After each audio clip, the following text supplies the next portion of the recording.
Bien, maintenant nous allons donc aborder la fiche pour et la fiche contre. Il faut savoir que la fiche pour et la fiche contre sont sensiblement les mêmes choses, à la différence des couleurs, le vert indiquant le pour et le rouge indiquant le contre. Autre différence, sur la fiche pour, nous pouvons joindre une photo du pour. Nous pouvons aussi, sur la fiche pour, ajouter les moyens de paiement du pour le cabinet, contrairement à la fiche contre, puisque le contre par définition n'est pas censé vous régler quoi que ce soit à vous.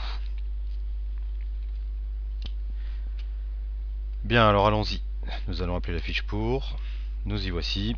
Donc la description, bon bah du classique, créer, modifier, annuler, sauvegarder, supprimer.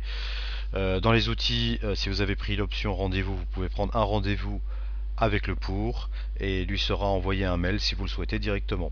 Nous pouvons accéder au tarif du cabinet, au calcul de pension éventuellement pour information.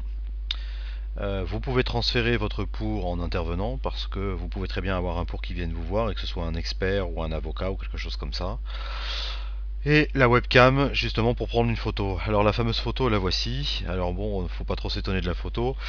C'est un petit clin d'œil car c'est la génération des programmeurs et plutôt que de mettre notre visage, ce qui n'aurait eu aucun intérêt, nous avons préféré mettre quelqu'un qui nous amusait un petit peu. Alors passons, maintenant nous pouvons faire des recherches sur le numéro du pour ou le nom du pour retrouver rapidement notre pour.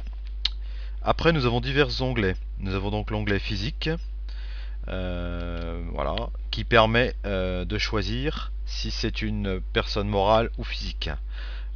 L'adresse, les coordonnées du pour avec son courriel, le volet financier, donc la profession et ses revenus, les fameuses conditions de paiement avec la TVA, et aussi une petite case si vous avez pris la facturation qui permet éventuellement de relancer automatiquement le client s'il ne vous a pas réglé en temps et en heure.